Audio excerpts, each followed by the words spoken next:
Hey guys, and welcome back to the Fans Perspective, and in today's video I'm giving you my predictions for the first game week of the EFL Championship season 2023-24. It's very fast approaching, and I'll be honest, I've not given my prediction for the end of season as a whole because, let's be honest, it's a wild goose chase. Anything can happen in the Championship. Anyone can finish anywhere, and we've seen so many shocks over recent years. I feel like it would be pointless giving my end of season predictions. But nevertheless, I've used recent transfers, the strength of the squads, pre-season form, and head-to-head records to give my predictions and help give an educated guess into what the results will be in each of the respective ties for the first game week of the season.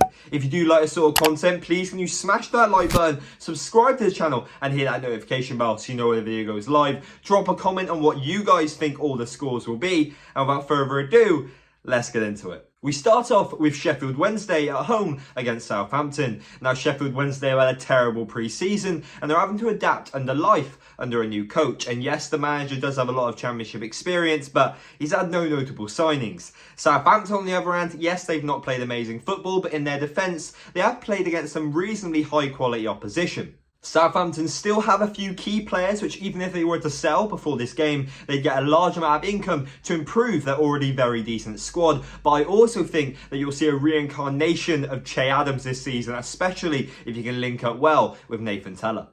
With all this being said, I've got a lot of confidence in the Saints. I'm going 3-0 Southampton. We then move over to Ashton Gate, where Bristol City face their opponents who they did the double over last season. The Robins have been scoring goals for fun in pre-season, with their only recent hiccup being a draw away to Cheltenham Town. Transfer-wise, Bristol have done some brilliant business, most notably bringing Roberts in for a club legend, Jay Da Silva, who has been shipped off to Coventry for a free transfer. But then on the other hand, you've got Preston, who have brought up a lot of young talent from the likes of the under-18s and under-21s. And for me, it'll be very interesting to see how they perform. So I'm going with a 2-0 Bristol City win.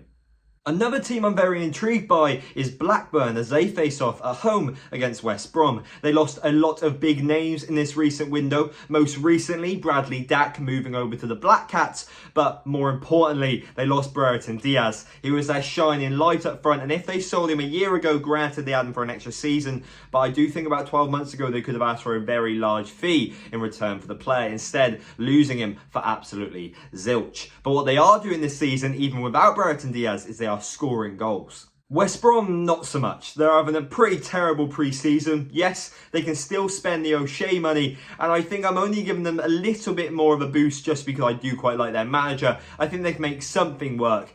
I'm going to go with a 2-2 draw. Next up, Valérien Ismaël has one hell of a job on his hands this season, especially under ownership like Watford's. He's lost 2/3 of his squad, and when you've just sold £50 million worth of Championship gold in attacking talent and replacing it with Tom Ince and Jake Livermore, you know you're in trouble. Then again, I do think if you're a Watford fan, this is your dream start to the season. A club like QPR, who had just come off the back of one of their worst seasons in recent history, especially considering how they started, and their pre-season hasn't really been the best either, just coming off the back of a 5-0 defeat to Oxford.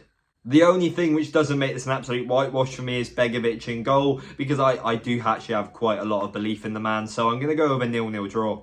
Switching over to two clubs who have just begun new eras. Birmingham City through their new American ownership, which looks especially promising with all these brilliant signings that are coming into the door. And then Swansea, they've completely changed their play style and appointed League One playoff final manager and previous Cheltenham Town manager Michael Duff. Last season, it was goals galore between these two sides, but I do believe it will take a little bit of time for Duff to implement his play style. And because the Blues look so positive, I'm going to go with a 2-0 Bristol City win. Now we have Stoke versus Rotherham. Now Rotherham are one of this season's Championship relegation favourites, as they lost one of their attacking lights to Luton. Stoke, on the other hand, they've done really smart business and brought in players that the manager trusts. Really impressive business in my opinion. Mark Travers, of course, has a decent amount of Premier League experience, and then you've got the likes of Stevens and Johnson, who are Championship regulars. For me, I can see the light. 1-0 Stoke. Plymouth start off their Championship campaign with a home game against Huddersfield. Now, I think that they will surprise their opposition. I really think last season's achievements and the actual season they had has really gone under the radar and has definitely been underappreciated. As well as this, they've had a great pre-season in order to build them up for this upcoming campaign, and they brought in a lot of amazing young talent. This, partnered with their opposition being in a slump, I think it's going to be an emphatic win. 3-1 Plymouth.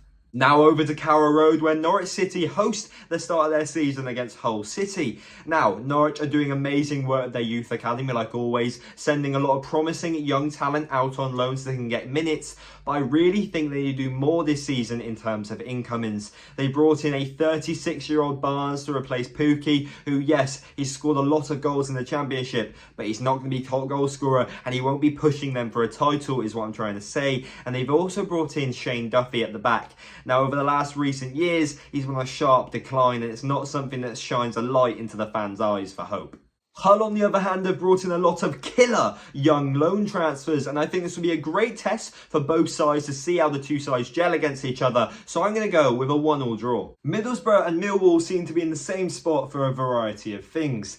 An eventful yet mediocre pre-season, and a transfer window which nothing really spectacular has happened, but for me, I think Middlesbrough just edged this one.